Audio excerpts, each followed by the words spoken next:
Welcome back to deploy happiness. ഇന്ന് ഒരു ചെറിയ വീഡിയോ ആണ് കേട്ടോ. അതായത് സ്തുതി പാടി നടക്കുന്നവരില്ലേ നമ്മളുടെ പിന്നാലെ, നിങ്ങൾ അതാണ് ഇതാണ് എന്നൊക്കെ പറഞ്ഞ് നമ്മളെ പിന്നാലെ കൂടുന്ന കുറച്ച് ആളുകളുണ്ട്. അവരെ എങ്ങനെ കൈകാര്യം ചെയ്യണമെന്ന് നോക്കാം. കാരണം നമ്മളുടെ പിന്നാലെ നമ്മളെ സ്തുതിച്ചുകൊണ്ട്, നമ്മളെ സ്തുതി പാടിക്കൊണ്ട് നമ്മൾ പോകുമ്പോൾ അതിൽ നമ്മൾ ബലിയാടാവാൻ പാടില്ല. കാരണം എന്താണ്, അവരുടെ കാര്യത്തിന് വേണ്ടി മാത്രമായിരിക്കും അവർ നമ്മളെ പിന്നാലെ കൂടുന്നത്. അപ്പോൾ അതിന് നമ്മൾക്ക് ഇഷ്ടപ്പെടുന്ന ചിലർ ഇഷ്ടപ്പെടാറുണ്ട് ഇങ്ങനെ മറ്റുള്ളവരാൽ സ്തുതിക്കപ്പെടാൻ. അപ്പോൾ അങ്ങനെ നമ്മളതിൽ മയങ്ങി പിന്നെ അവർ നമ്മളെ ബലിയാടാക്കും. അപ്പോൾ അതിന് പോകരുത്. അതേപോലെ തന്നെയാണ് നമ്മൾ ഒരിക്കൽ നമ്മൾ ആരാധിക്കപ്പെട്ടു, പക്ഷേ പിന്നെ ഒരിക്കലും നമ്മൾ അവഗണിക്കാൻ പാടില്ല എന്നൊന്നും നിയമമില്ല. ചിലപ്പോൾ നമുക്ക് ചില കാലഘട്ടത്തിൽ മറ്റുള്ളവർ നമ്മളെ ആരാധിക്കും, ചിലപ്പോൾ സ്നേഹിക്കും, നമ്മൾക്ക് വേണ്ടി ഫേവർ ചെയ്യും, ചിലപ്പോൾ നമ്മളെ അവഗണിക്കും. അപ്പോൾ അതിൽ നമ്മൾ വിഷമിച്ചിട്ട് കാര്യമില്ല. അത് ലോകസഹജമായ ഒരു കാര്യം തന്നെയാണ്. ഇനി നമ്മളെ ചിലർ ബഹുമാനിക്കാറുണ്ട് എന്ന് ചോദിച്ചാൽ എല്ലാവരും നമ്മളെ ബഹുമാനിക്കുന്നത് നമ്മൾ ശടിക്കാൻ പാടില്ല. അത് തെറ്റായ കാര്യമാണ്. കാരണം ചിലർക്ക് നമ്മൾ ചെയ്യുന്ന പ്രവർത്തികൾ അവർക്ക് ഇഷ്ടമാവും, അതുകൊണ്ട് അവർ നമ്മളെ എന്ത് ചെയ്യും, ബഹുമാനിക്കും. പക്ഷേ അത് കഴിഞ്ഞ് എല്ലാ ആളുകളും അതിന് ശേഷം നമ്മളെ ബഹുമാനിക്കുന്നത് നമ്മൾ ശടിക്കാൻ പാടില്ല. അത് തെറ്റായ കാര്യമാണ്.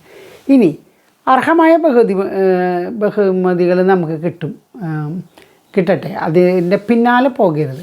കാരണം ബഹുമതികൾ ആർജിച്ചെടുക്കാൻ വേണ്ടി നമ്മൾ ഓരോ പ്രാവശ്യം അതിൻ്റെ പിന്നാലെ പോകുമ്പോഴും നമുക്ക് ആർത്തി കൂടും, കൂടുതൽ. അപ്പോൾ നമ്മളതിന് പല രീതിയിൽ, നല്ല രീതിയിലല്ലാത്ത രീതിയിലും അതിൽ കൂടെ സഞ്ചരിക്കേണ്ടി വരും.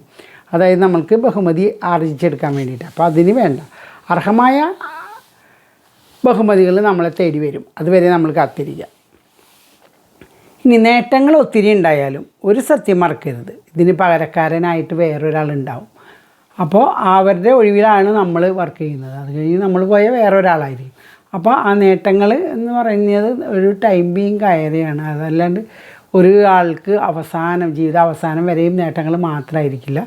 നേട്ടങ്ങളും കോട്ടങ്ങളും ഉണ്ടാവും. നമ്മൾ നേടിയ കാര്യങ്ങളിൽ നിന്ന് നമ്മൾ ചിലപ്പോൾ വിടുതൽ വാങ്ങേണ്ടി വരും, വേറൊരാൾ അവിടേക്ക് വരും. അപ്പോൾ കാലാവധി കഴിഞ്ഞ ഒരാളുടെ കാര്യത്തിലായിരിക്കും നമ്മൾക്ക് ഇത് കിട്ടുന്നത്. അത് കഴിഞ്ഞ് നമ്മൾ ഇപ്പോൾ എംപ്ലോയീസൊക്കെ ആകുമ്പോൾ അങ്ങനെയാണ് വരുന്നത്. ഒരാളുടെ വേക്കൻസിയിലായിരിക്കും നമ്മൾ കയറുന്നത്. നമ്മളുടെ വർക്കൊക്കെ കഴിഞ്ഞ് നമ്മൾ പിൻവാങ്ങുമ്പോഴത്തേന് വേറൊരാൾ ആ ഭാഗത്ത് കയറിയിട്ടുണ്ടാവും. അങ്ങനെയാണ്. അപ്പോൾ അതുകൊണ്ട് നമ്മൾ അതിലൊക്കെ വിഷമിക്കാതിരിക്കുക. നമ്മളുടെ സത്യമായ ജീവിതത്തിലേക്ക് നല്ല കാര്യങ്ങൾ മാത്രം ചിന്തിച്ച് മുന്നോട്ട് പോവുക. ഇത്രയേ ഉള്ളൂ, ചെറിയ വീഡിയോ ആണ് കേട്ടോ. അപ്പോൾ സ്തുതി ഗീതങ്ങളുടെ ബലിയാടാവാതെ ശ്രദ്ധിക്കുക. അത് പ്രത്യേകം ശ്രദ്ധിക്കേണ്ട കാര്യമാണ്. അപ്പോൾ സബ്സ്ക്രൈബ് ചെയ്യാത്തവർ സബ്സ്ക്രൈബ് ചെയ്യുക. നിങ്ങൾക്ക് ഇഷ്ടപ്പെട്ടാൽ നിങ്ങളുടെ ഫ്രണ്ട്സിനൊക്കെ ഒന്ന് അയച്ചു കൊടുക്കുക. വളരെയധികം സപ്പോർട്ട് നിങ്ങൾ എനിക്ക് തരുന്നുണ്ട്. അതേപോലെ തന്നെ വീണ്ടും നിങ്ങളുടെ സപ്പോർട്ട് എനിക്ക് വേണം. അപ്പോൾ താങ്ക് യു.